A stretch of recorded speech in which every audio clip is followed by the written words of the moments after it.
All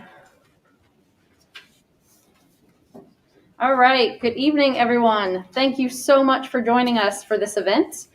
We're so excited about the panelists of speakers that we have joining us to talk a little bit about influencer marketing and how those strategies can be beneficial to small business owners, potential influencers, as well as to businesses all over the country. So thanks for joining us. My name is Elizabeth Feger, and I am the Marketing and Event Coordinator for the Penn State Small Business Development Center, and I'm also the Program Manager for Penn State Global Entrepreneurship Week. I'm Julia. I'm a junior marketing major here at Penn State, and I'm the PSECU Global Entrepreneurship Week intern here. We'll be moderating the panel tonight, but before we get started, I want to give a special shout out to Penn State Intercollegiate Athletics for helping us make this event possible tonight. This event has been a collaborative sort of plan from the beginning, so I want to take the time to introduce our partner. I'm going to bring on screen Keith Ember. He is the Assistant AD for Athlete Development for Penn State Athletics. Thanks, Keith. Hey, so come on. God, we gotta laugh, man. We get to sit out in person. I'm glad to see people not behind the screen. Very appreciative of our panelists and all the other people that are behind the screen right now. As wonderful Miss Elizabeth said, my name is Keith Ember. I work in the athletics department, and essentially I help our student athletes transition into Penn State, make good decisions while they're here, and ultimately prepare them for when they have to leave here. And so I want to give a huge shout out to the SBDC folks for one, just their collaboration with us in helping prepare our student athletes for a lifetime of impact through entrepreneurship. And it's an entrepreneurial spirit that we're so excited about. Pretty sure you've heard of this NIL thing, name, image, and likeness, and people trying to get that bag, as they say. But at Penn State, we want to go about it the right way, and we really feel it starts with an entrepreneurial spirit.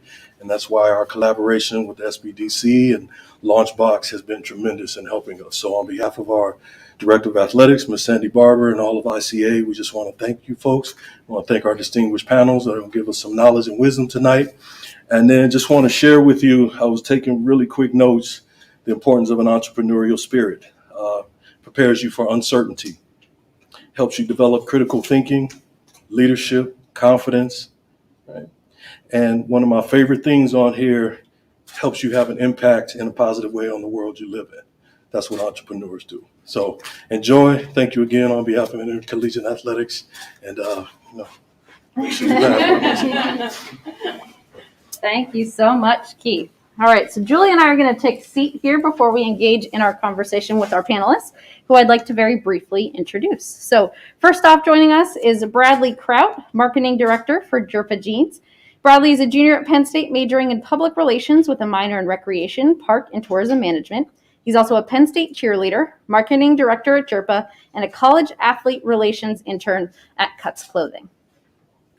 Amanda Matera is the Vice President, Influencer, and Partnerships at Libbey Taylor, a public relations and digital marketing agency. A graduate of the College of Communications, she majored in public relations with a minors in both sociology and recreation, park, and tourism management.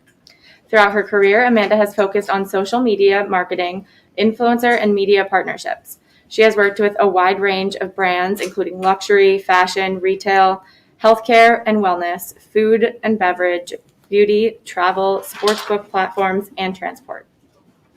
And last but certainly not least is Bahati Van Pelt, Chief of Athlete Services for the United States Olympic and Paralympic Committee. In his role, Van Pelt leads the athlete safety, athlete health and wellness, athlete outreach and engagement, and athlete education and advancement teams at the USOPC, supports Team USA athletes on and off the field. Van Pelt brings 2 decades of experience in athlete development roles, joining the USOPC from the Trust, which is powered by the NFL Players Association, an organization which provides benefits and resources to support former NFL players in their transition after football. He previously served as the Director of Player Development and Youth Football with the Jacksonville Jaguars, where he implemented the continuing education, financial education, career internship, player relocation, rookie symposium, and employee assistance programs. So with that introduction, I'd love to bring our speakers on screen. Hello, everyone. Thank you so much for joining us. Thank you. Thank you for having us on tonight. Really appreciate it. Hello, glad to be here. It is great to see you. We wish that you could be here in person, but we cannot thank you enough for joining remotely. I know that you can't see them right now, but there's a really fantastic audience here joining us in person. So I know that we'll have some great questions. And we also have a live audience joining us remotely.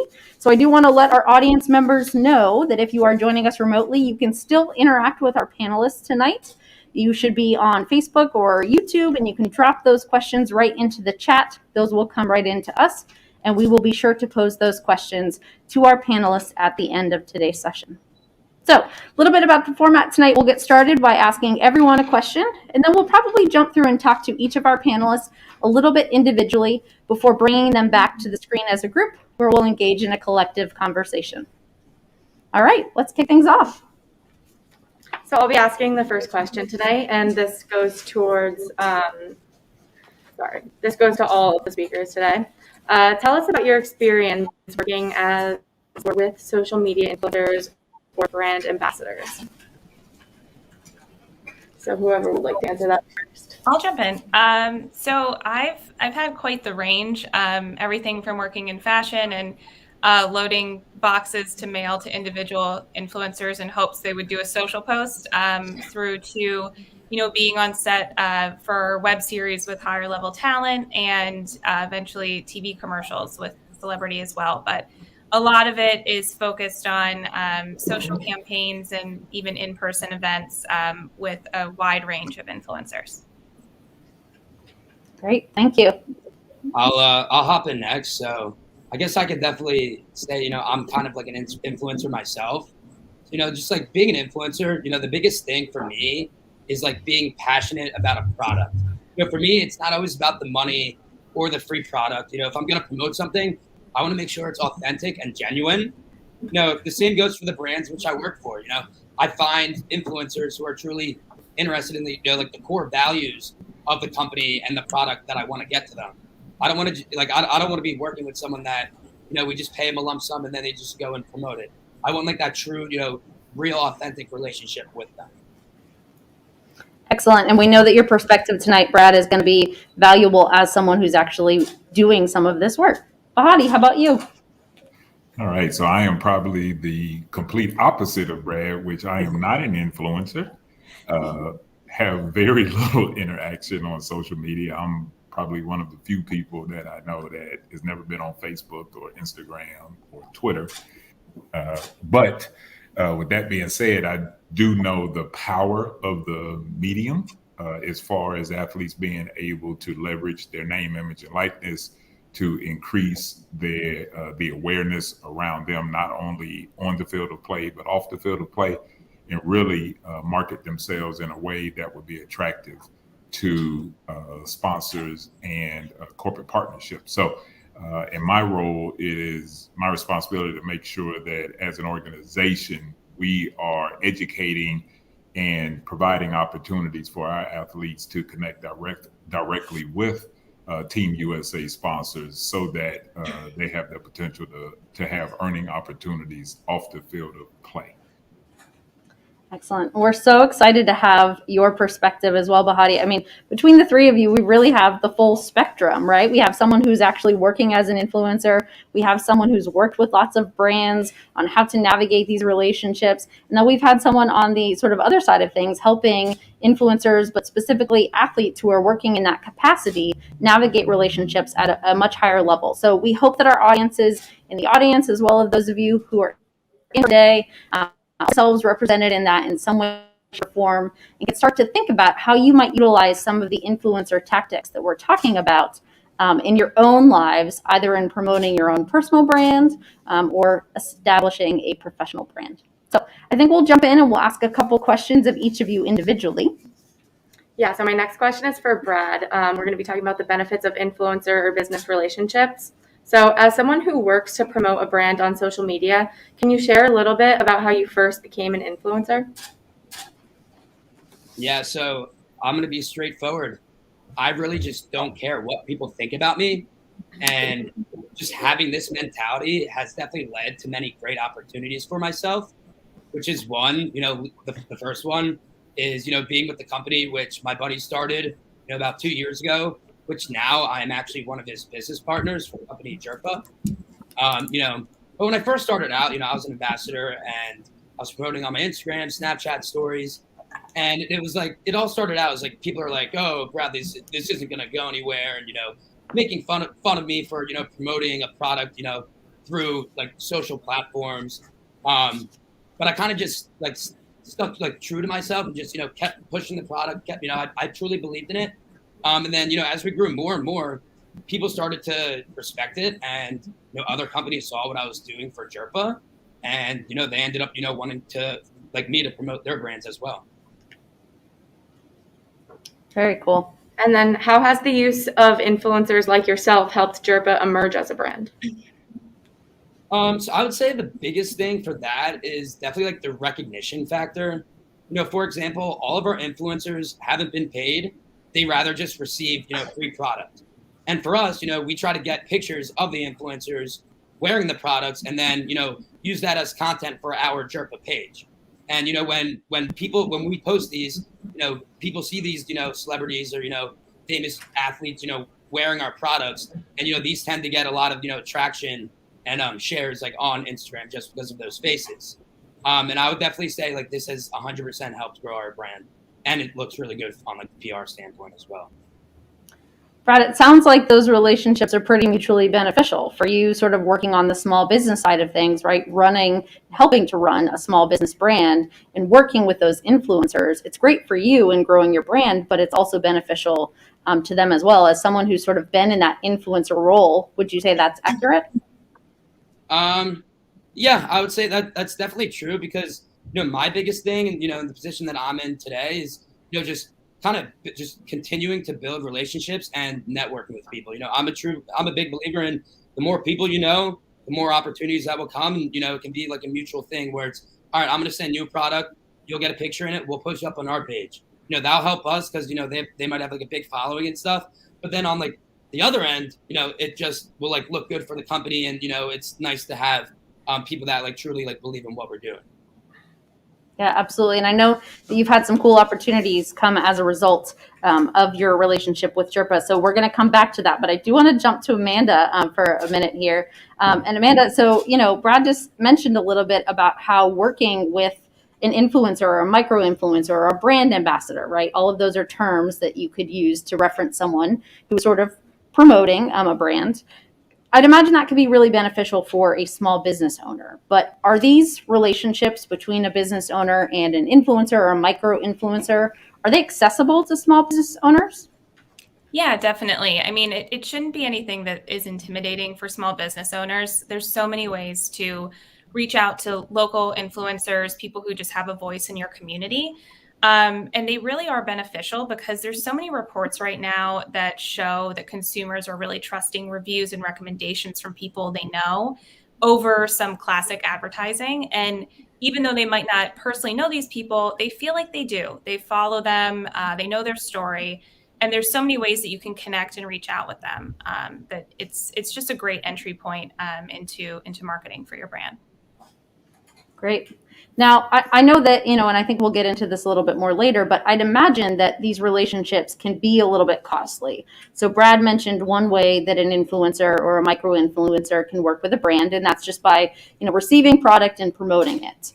When it comes to actually establishing a relationship, maybe a contract between a business owner and an influencer to promote a brand, I'd imagine that can get a little bit expensive. Because of that, right, could you give us any sort of idea about the cost of an influencer? Oh my gosh. It ranges so much. It can be something that, like Brad mentioned, is just giving your product and getting it into the right hands, all the way up to, 6-figure, 7-figure projects. And obviously that's not a small business entry point, but it's things that are in the marketplace. So, influencers can do posts for product. They can do posts for a couple $100, $50. It's such a range. And I know we're going to talk in a bit about, building out how you can build your cost if you are an influencer and you're looking for those pieces. And there's so much that goes into it too. So just take into consideration how much time you're asking someone to commit. Is it going to be an all-day thing? Are you actually doing an event that you're asking them to come to? Is it just a single photo? Those types of things are going to be huge here. But it's nothing to be intimidated by. There's a lot of small networks that you can get in touch with as well, and post what your campaign is, and try to find the right people there as well, and say, you know, I might not have a big budget right now. You're probably just going to get product for this, or set your budget at $100. There's ways that you can get into influencer marketing without it needing to be your entire marketing campaign or something that seems unreachable for your brand. Awesome. That's such a great tip. And, you know, we see small businesses here in the Center County community working with local ambassadors, just like Brad. So Bahati, let's talk about what that maybe looks like from the athlete perspective. You're working with Olympic athletes, but we also know there are a lot of student athletes who are looking to take advantage of some of these name, image, and likeness opportunities.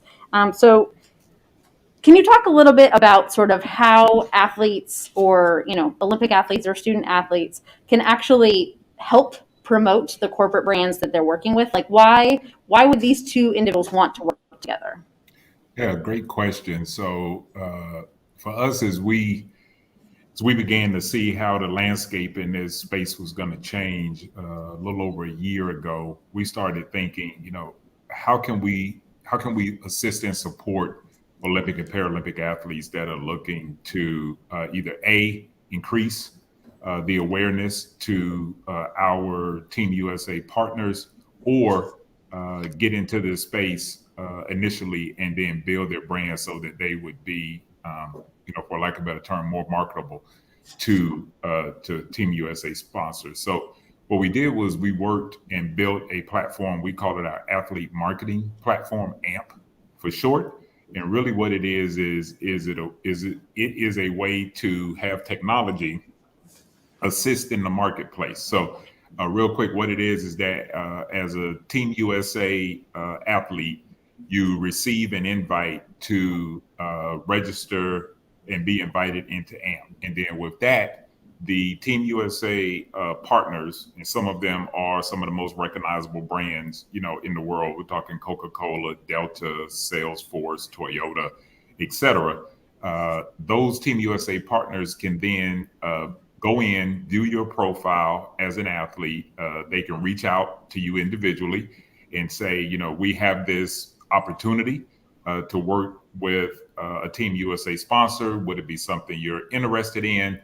And then the negotiation back and forth occurs. It could be a social media post, it could be a speaking engagement, or it could be a photo or video shoot and commercial. And so we activated this platform, this new platform, starting in April, and began to sign up Team USA athletes in preparation for the Tokyo 2020 Games. Saw great engagement with the platform. Some of the deals that were produced through that platform, you may have seen. One that was really recognizable was Simone Biles was sitting on the plane ready to take off to go to Tokyo, and she did a post in the cockpit of a United airline flight before she took off. United at the time was the Team USA sponsor. And so that was a great opportunity where Simone and some of her teammates, because it wasn't just her, it was other teammates as well, had that opportunity, and that agreement was facilitated through AMP. So that's the way it happens if a sponsor is looking for an athlete to work with. The reverse side of that, getting more to your question, is that as an athlete, as you begin to build your profile and as you have more followers and you become more engaged, the partners are able to see that. So even if they don't have a particular or specific opportunity that they have in that time, they're able to go in the platform and see how Team USA athletes are using the platform, how they're building the brand, what type of engagement they're getting. And then that provides an opportunity for the sponsor to reach out and directly connect with an athlete that they think matches well with their product. So there's a way that the Team USA sponsors are actively, quote unquote, recruiting athletes for opportunities. And then we have also seen the reverse, where athletes have really built up their profiles and engaged in a way that was attractive to sponsors. And then sponsors are reaching out to talk about opportunities for them to partner with the athlete. So since you mentioned Simone Biles, obviously that's a very recognizable name, right? I asked Amanda if these relationships, influencer and brand relationships, are accessible for small business owners. What about all athletes or student athletes, be it Olympic athletes, maybe those who don't have as much of a following? Are there still opportunities available for some of those folks? Absolutely. So, every athlete has a following, no matter whether they're on the collegiate level or whether they're competing in Tokyo and soon to be Beijing.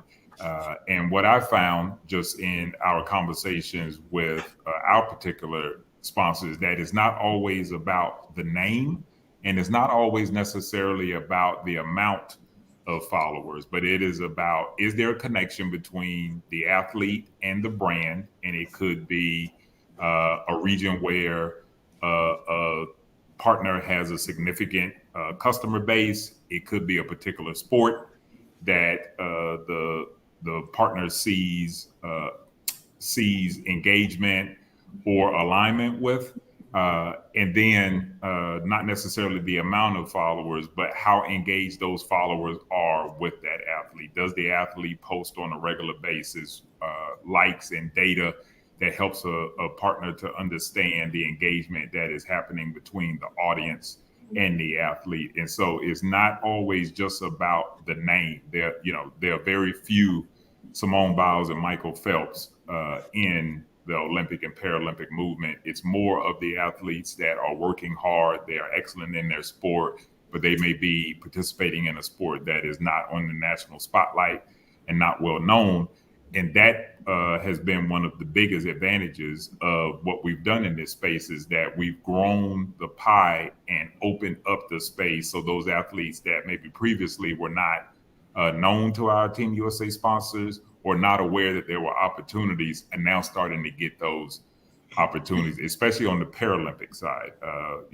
Toyota, who's, like I mentioned before, is a major sponsor, did a deal with each Paralympic athlete for Tokyo, and they will do the same for Beijing, where they essentially sign each Paralympic athlete to a $10,000 endorsement deal through the course of the games. And so that is an opportunity. If it's not for AMP, if it's not for this marketplace, and if it's not for being proactive in how athletes can leverage their name, image, and likeness, does not come together, especially in such a short time between April and when the Paralympic Games were underway in August. Yeah, it's so inspiring to see that so many of these opportunities are now being made available to all athletes, right? And especially that's important for us in working with student athletes who are now looking to navigate these opportunities. I think that's very hopeful. So at this point, we're going to transition. We've talked a little bit about the benefits of, influencer relationships and how you sort of go about identifying those. Now I want to spend a little bit of time talking about how you actually might navigate those opportunities. Yeah, so this question is going to be for Amanda. If a business decides to work with an influencer or a potential influencer, how would they go about identifying and finding the influencer? Yeah, I think, your first point of entry here is, what is your goal?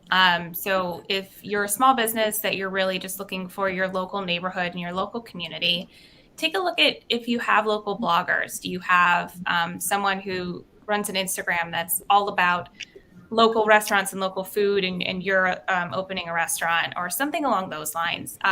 They're all out there. I know I personally just moved from New York area to Philly and started following all Philly area influencers to get that news and to know, where to go and what to do. So that's the first point. And then you can do the same as far as topics too. If you're shipping a product throughout the country or a certain area, take a look at people who are talking about similar products, similar things that you want to be a part of the conversation for, and really identify them and start to take a look at, are they engaging a lot? Are they posting a good amount? Are they cultivating this community that you want to be a part of? And then at the same point, I mentioned the lower entry networks. There are those that exist if you want to work with them to identify influencers for you. If you have a bit of a bigger budget, there's also bigger influencer networks that I've worked with a lot that will do all of this identification for you. But When you're entering it on your own, I think that it's a lot of research of who resonates with you because you built the brand, and then determine if you feel like they will resonate with the audience that you want to as well. I'd imagine as, a business owner, you want someone who really is authentic and who speaks to your brand aesthetic so that they become an actual extension of who you are as a brand itself. Yeah, absolutely. And it's huge too to really appreciate the influencer's own authenticity and relatability and what their content is. The last thing you want to do is go into a partnership and tell them how to do their content. I mean, you have to set the right parameters and say, we need to talk about this. Please don't mention this, and your kind of ground rules. But at the same time, you don't want them to change their look and feel and their voice, because that's what their audience is looking for. That's what they're engaging with. And it's also going to help you establish the relationship with them. So make sure that the brand makes sense for this influencer. And if you're the influencer, that the brand makes sense for you, and how you can really build this partnership and collaborate. Awesome. So Brad, I think it makes sense. Let's jump to you, since you are actually sort of walking the walk here. You're sort of functioning as an influencer, but you're also, as the marketing director for Gerba, you're looking to identify potential brand ambassadors yourself. So how do you go about maybe identifying those that you would want to represent the brand, and how do you start to initiate that conversation to establish a relationship? I mean, for me, I feel like I'm a pretty, well networked kid.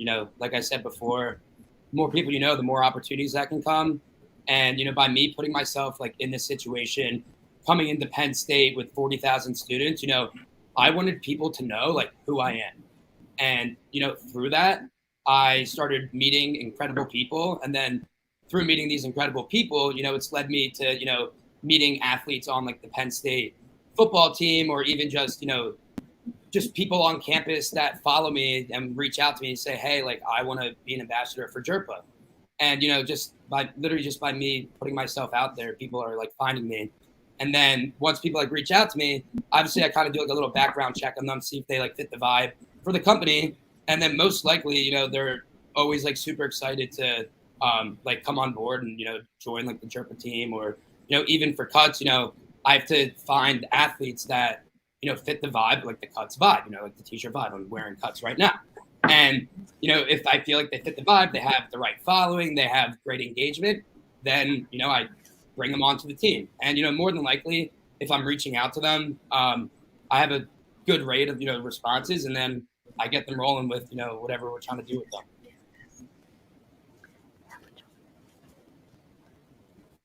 Excellent.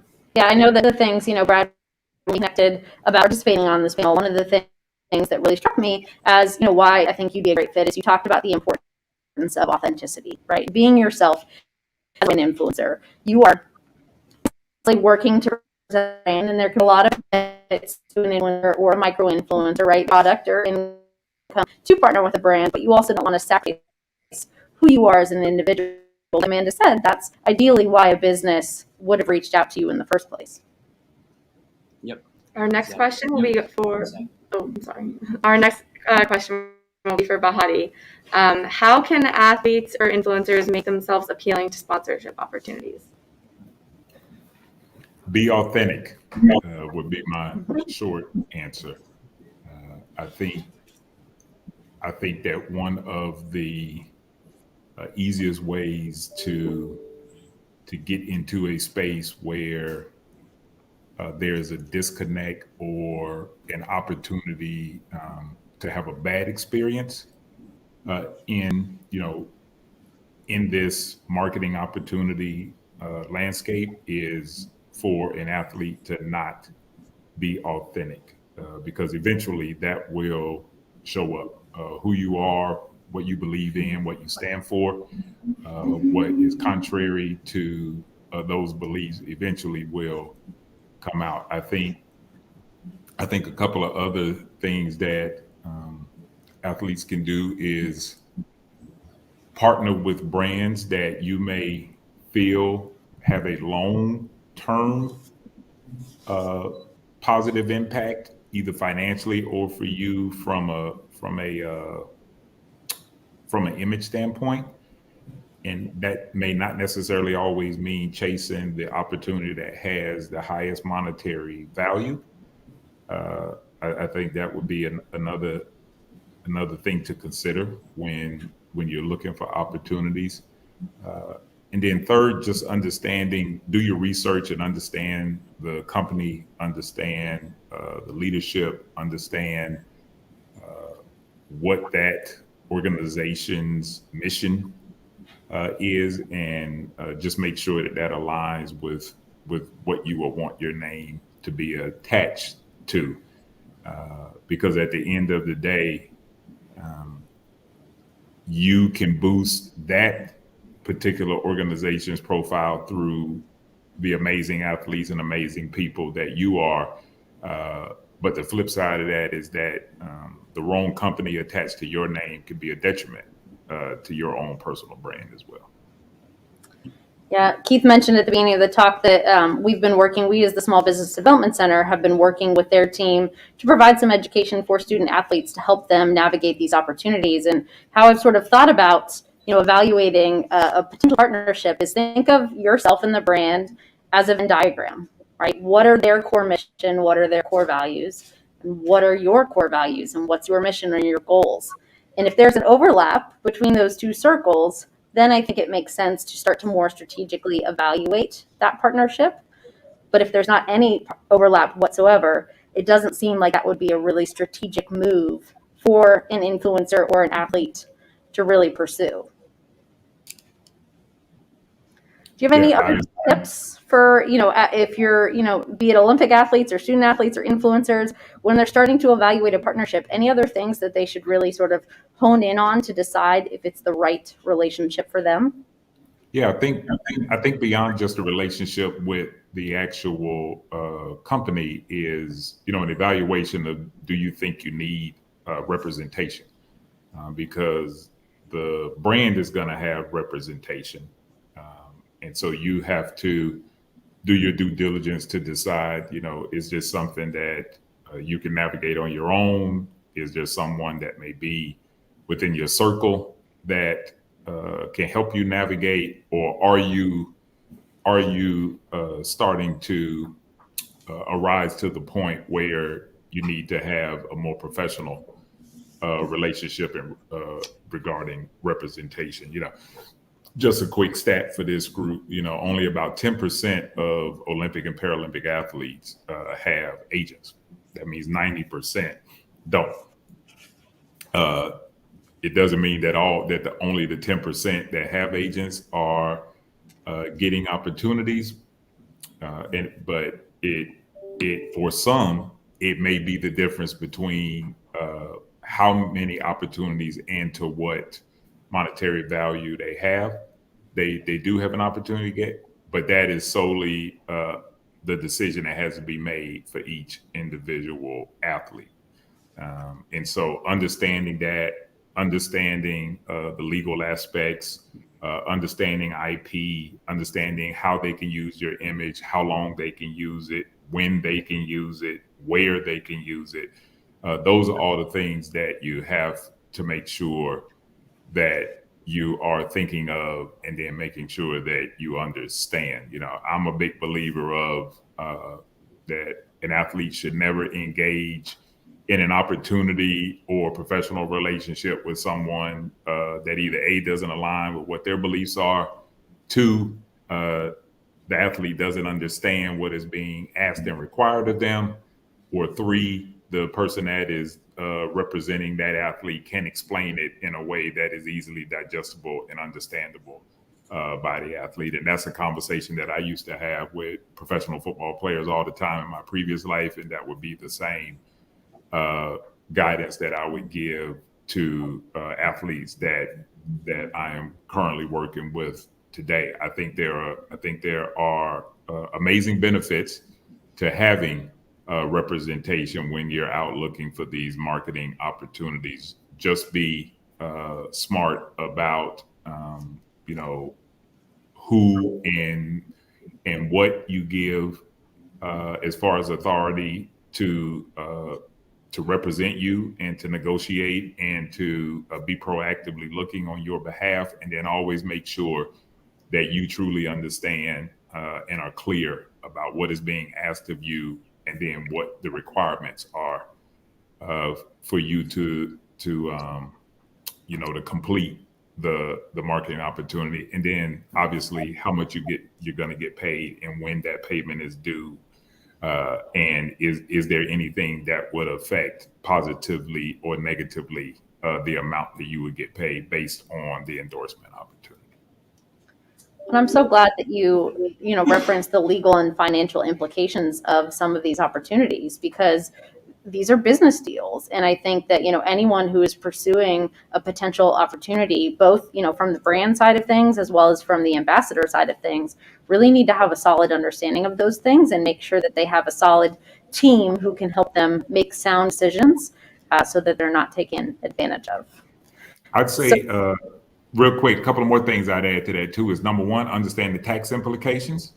I think that's an area where I've seen athletes get tripped up in the past, that they could maybe only be focused on the money coming in and may not understand what money needs to go out to make sure that there's not any tax implications or financial exposure on that side. So I would say that's definitely one. And then also understand what the marketplace and what your value is. One of the things that we've done is try to give athletes an opportunity to learn what a social media post should pay for their particular sport and their particular athlete, their particular individual with like followings. We call them rate cards. That's a term that's used in the business. But do your due diligence to understand, so make sure that you're not undervaluing your value, and then you're not over pricing yourself where it would not be conducive for a brand to work with you. So those are just a couple of other things that I would add to the other areas that you need to be aware of as you're looking to be impactful in this space. Yeah, such important advice. And Amanda, I know that when we spoke about sort of your background and the work that you've done as well, we also talked about rate cards. So I think this question is really for both of you, Amanda and Bahati. Can you explain sort of what a rate card is and how you would advise someone to go about conducting that research to understand their worth and their value? Yeah. So for us, rate card is basically, you say this type of post or this amount of hours, this is what I would charge for it to build a partnership. So we see quite a range of how people approach these, but from the brand side of things, if we're looking at this, really we're evaluating what makes sense for the rate card based on a couple things. One is engagement, and that is obviously if people are engaging with your content, but we also like to see that you're engaging with them, and it is a true community piece. So looking at your engagement rate, and then that also includes how often you are posting, if it's a continuous thing that you're keeping up with the community.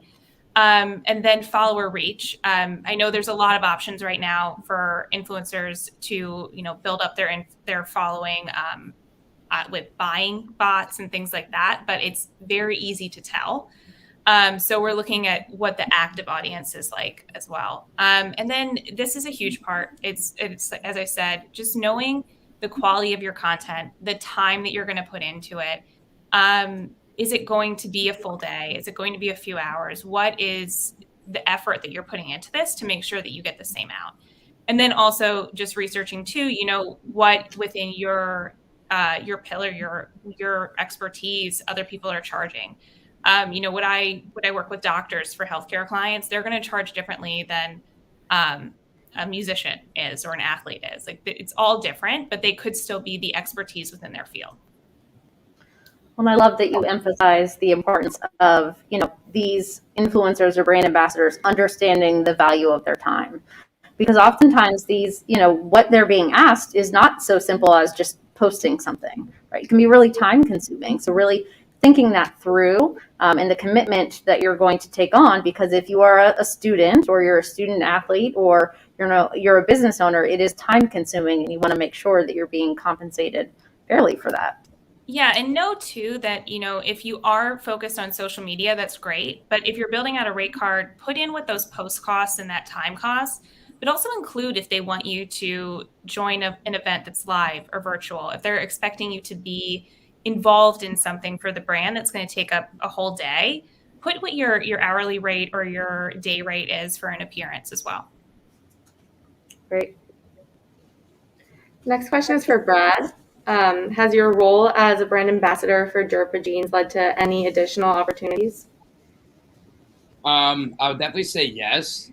So working with Gerba, I was able to onboard college athletes, and then through me, working with Gerba, I was actually able to connect with the athlete relations position over at Cuts Clothing, where then we started talking. And over the summer, he reached out to me about a potential opportunity where I can start working with them as an intern, and went through interviews, ended up getting an internship.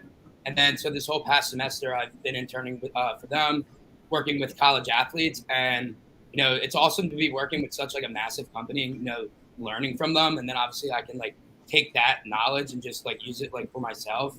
And, it's just really cool opportunity. And it's really fun to, build relationships with these college athletes. Cause it's not I'm still a college kid. So it's I know their lingo. I know, their background. I know how to communicate with them. Whereas, you'll get more of these serious, more intimidating, maybe a CEO of a company or something, reaching out to you, and you might be more intimidated. So by me, personally reaching out to them, I feel they're more comfortable, and, we can kind of shoot the shit with them and whatnot.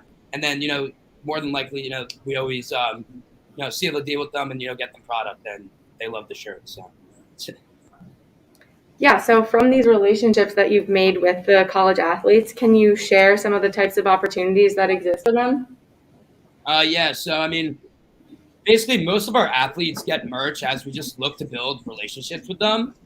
However, if they are a big enough player with great engagement on their social platforms, mainly Instagram and TikTok, they fit the Cuts vibe. They have potential to actually be a signed athlete and negotiate an actual paid contract. Yeah, such a wide range of opportunities available. So it's been great to hear all of your perspectives because you're coming at it from different approaches. I do want to make sure that we give our in-person audience as well as our live audience the opportunity to ask a couple of questions. So we just have 2 final questions that we want to pose to the entire group and would love for all of your thoughts. So Brad, you were just talking about, opportunities that, the athletes that you're working with or, influencers have in general available to them. But I'd imagine you can sort of run into some sticky situations. So maybe could you just share what you believe are some of the biggest pitfalls that these individuals should avoid when pursuing these partnerships? Yeah, that's a great question. For me, one uncomfortable position, for me would be just, sometimes dealing with athletes where, the transparency isn't fully there. So for an example, I'll reach out to an athlete, I'll send them free product expecting a picture back, in that product, but sometimes they won't send a picture back. And then now I'm in a sticky situation to where it's all right, at what point should I reach back out to them and be hey, can we get the picture, or just kind of let it stand by, wait 2 weeks, maybe they have a game, they performed well. And then, 2 weeks later, I'll be hey, you had a great performance. Anyway, you got that picture for me. So, sometimes you just gotta kind of be smart about it, because I feel sometimes if you're too pushy, they might get annoyed with you, or they might be F off, I don't want to work with you guys anymore. So I feel you kind of just have to play your cards right and just kind of be smart about the situation. Sounds like it requires a lot of communication, and I know that Amanda referenced earlier, setting really clear expectations for what that relationship is going to look like and what each party is responsible for. Bahati, how about you? What are some situations that these athletes should avoid? Good question. Feeling like you have to do a deal without understanding what the expectations are. And that could be from different angles. One could be that you don't understand the brand. 2, they're not really being clear on, how you get paid. They're not being clear on what the ask is and what you'll be responsible for. Another one would be not understand the legal language. That's always difficult because within legal language, there's protections for that particular entity that is proposing the language. And then as an athlete, you also want to make sure that whenever you can get as much language that protects you. And so understanding that and having a resource and knowing where to go to make sure that you have that protection, then also making sure that you understand what the actual legal language says, what it pertains to, et cetera, et cetera. I've read many legal contracts in my time and have always leaned on someone with an expertise in contract law, whether it's a friend or having someone as a representative, just to make sure that what I think it says is actually what it says.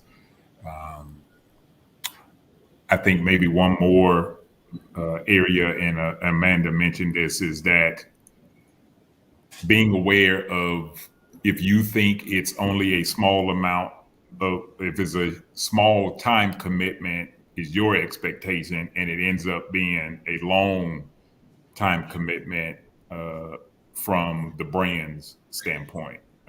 Because the last thing you want to do is show up expecting that it's going to take an hour or two, and it ends up taking 8 or 9, because then you'll be frustrated. You won't be engaged. It could potentially be a poor representation of who you are as a person, not from any fault of yours. It's just that what your expectations were and what the reality are different. And then from the brand standpoint, they feel they're not getting your best self, and it could potentially impact them wanting to work with you in the future. So making sure you're very clear on what the expectations are and what you're agreeing to prior to you either posting a social media post or showing up in person or doing whatever it is. And, being direct and clear in those asks, so there's no misunderstanding, because the only bad question is the question that you don't ask and get a clear answer to. I think that's such a great suggestion. Even if you don't have an agent or a lawyer or a financial advisor, just having another set of eyes to look at a contract is so important, because they're so complex. Just really understanding what it is that you're signing before you sign it is so important. Amanda, how about from the business side of things? What are some pitfalls that a small business owner, or just a business in general, should avoid when working with an influencer or a brand ambassador? Yeah, I think, sticking to the contract and expectations there, that topic, and there's a huge emphasis that we put when we're building out these partnerships on usage rights. And I think that influencers should also keep an eye on those things too. So, we're asking someone to post on behalf of a brand. Maybe it's just an Instagram post, but on the brand side of things, we'd love to use that in internal work, or we want to repost it on our sites, or we want to put it in print media. All those things need to be thought about when you're building the contract and the agreement. So make sure that they know where their image or whatever content that they put together might end up, and make sure they agree to it. So influencers also be sure that they're comfortable with those pieces as well, and that all the content lives where it wants to live. And then also, in the same vein, make sure that there's a time limit on that and it's clear, because a lot of campaigns will have, the length of the campaign. Maybe it's a few months. Some will have a year. Some people try to do in perpetuity, but usually it's about the length of the campaign. So make sure you're clear on that too. So you know that you can use this image for the next few months, basically. And then also make sure the influencers know how long to keep a post live. I've run into situations where they'll do the post and 2 days later take it down. And that can run into as well with exclusivity. So make sure that when you're researching influencers as well, that they're not posting about your competitor and saying how wonderful they are all the time. So always have an agreement of some exclusivity, so they also don't post about you and then the next day turn around and post about a competitor. Set some time limit. Say, for the next 2 weeks, please don't post about another brand. Something along those lines that gives you some parameters. And then moving away from the contract, just going back to the collaboration. I've seen a lot of pitfalls get hit from both sides of just not willing to collaborate. So listen to what the brand story is, what their messaging is. Make sure that you agree with it and that you want to be a part of it before you sign on. And then on the brand side, make sure that you want to be a part of the influencer story as well, and that your brand can fit into theirs very seamlessly. And you're not going to try to change any of their messaging. All such great considerations, and I'm so glad that all of you brought those points up because, I think that we can see the benefits of these relationships, but unless you really think it through and evaluate, is this partnership for me? People shouldn't just jump into that decision. So I do want to open questions up to the audience. I know that we have a virtual audience and we have an in-person audience. So I'd love to open the floor. Does anyone have anything to ask any of our fantastic panelists today? Got one in the back. I would love your definition of authentic, because it's mentioned through everything that our panelists have talked about being authentic. How do they define what is being authentic? Yeah, so just in case anyone in the audience didn't quite hear that, let's talk about authenticity and what does that actually mean? We talk a lot about the importance of being authentic, but how would each of you sort of define authenticity? I'll start since I brought it up. I think for me, one of the questions I would always ask an athlete is, what is your why? Because when you tell me what your why is, you're telling me what your authenticity is, who you are, what your beliefs are,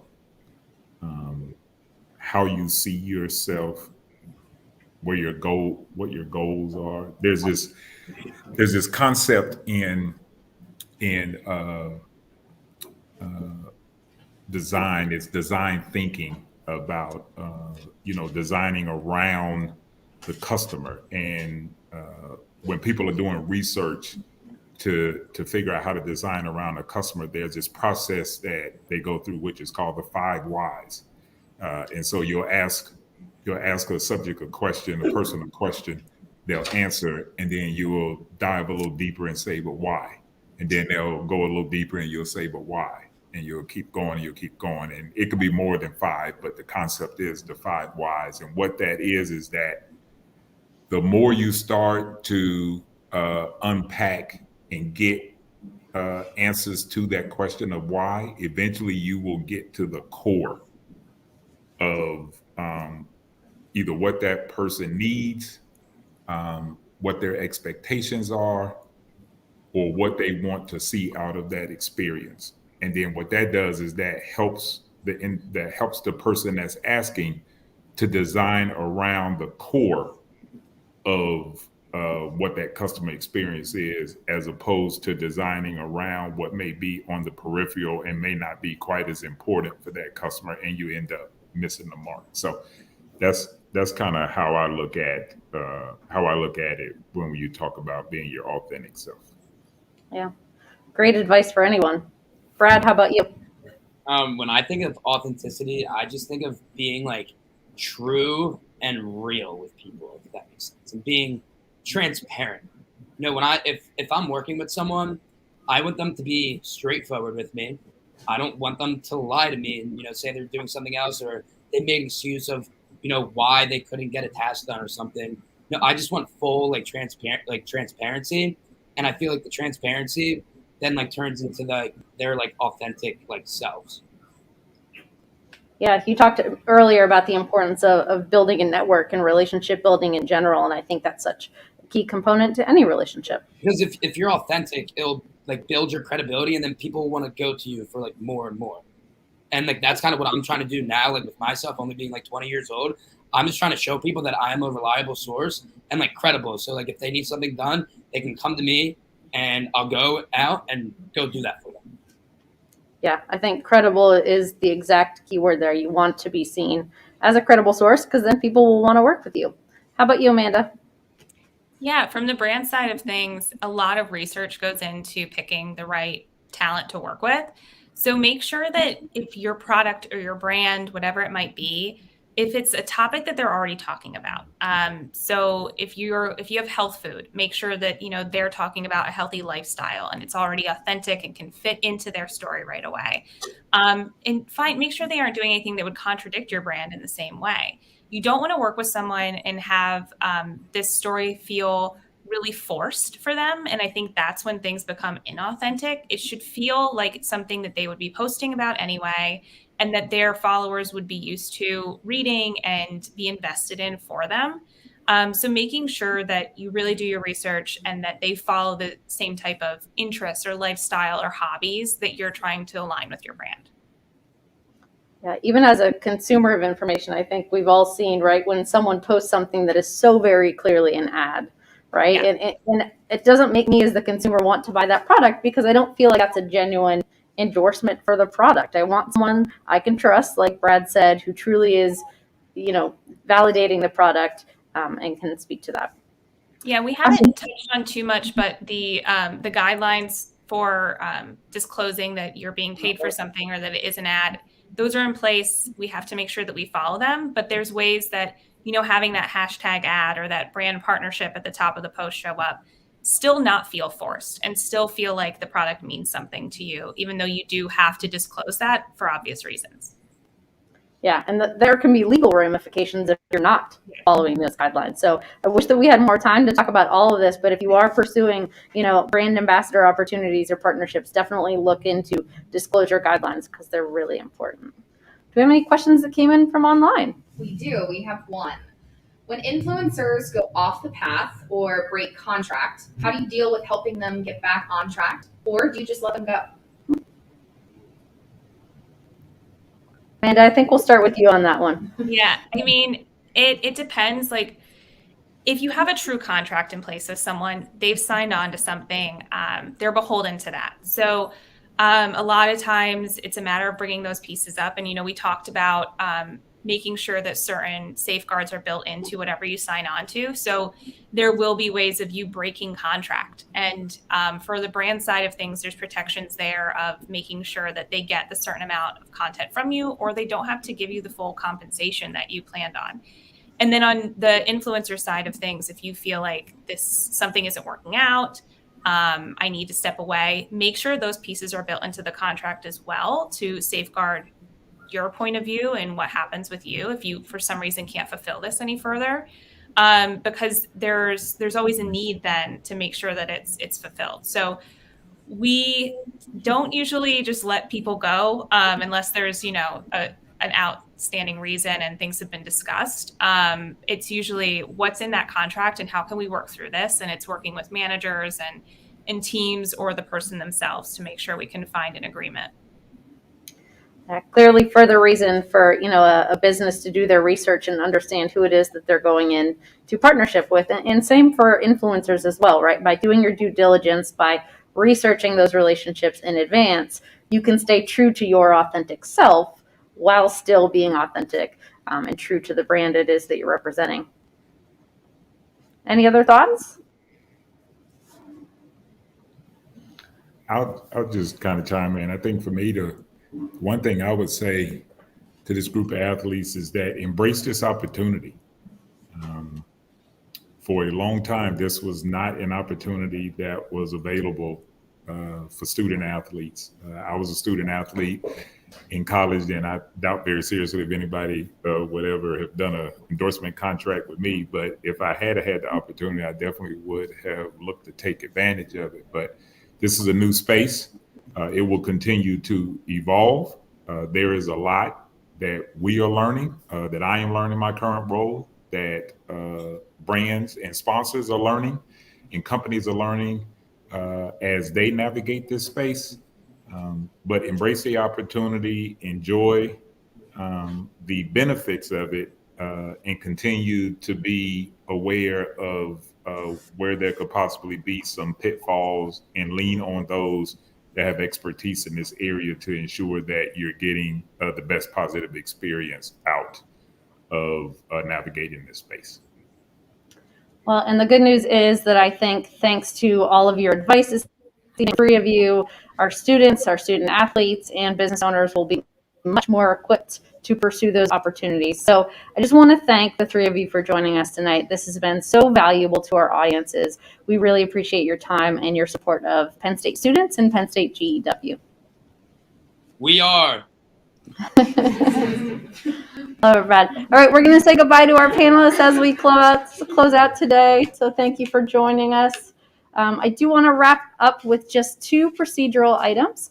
We would love all of your feedback. So on the screen right now is a QR code. Those of you who are in the room, if you wouldn't mind taking out your phone and snapping a picture, we'd love for you to complete a brief survey just to tell us a little bit about your experience today at the event. It will also help us take into consideration your suggestions for future programming so that we can make sure next year's GEW Penn State is even more beneficial. Last thing I want to do is I want to thank my co-moderator, Julia, who's been fantastic this evening. Thank you for having me. And I want to thank our partners at Penn State Intercollegiate Athletics for helping make this event possible. There are lots of other events coming up throughout the remainder of the week. On the screen right now is the QR code. We'd love for you to check out future events. There's also some next week leading into the next couple of weeks.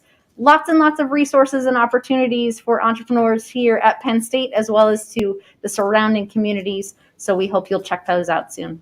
Thanks so much for joining us, everyone. Have a wonderful night.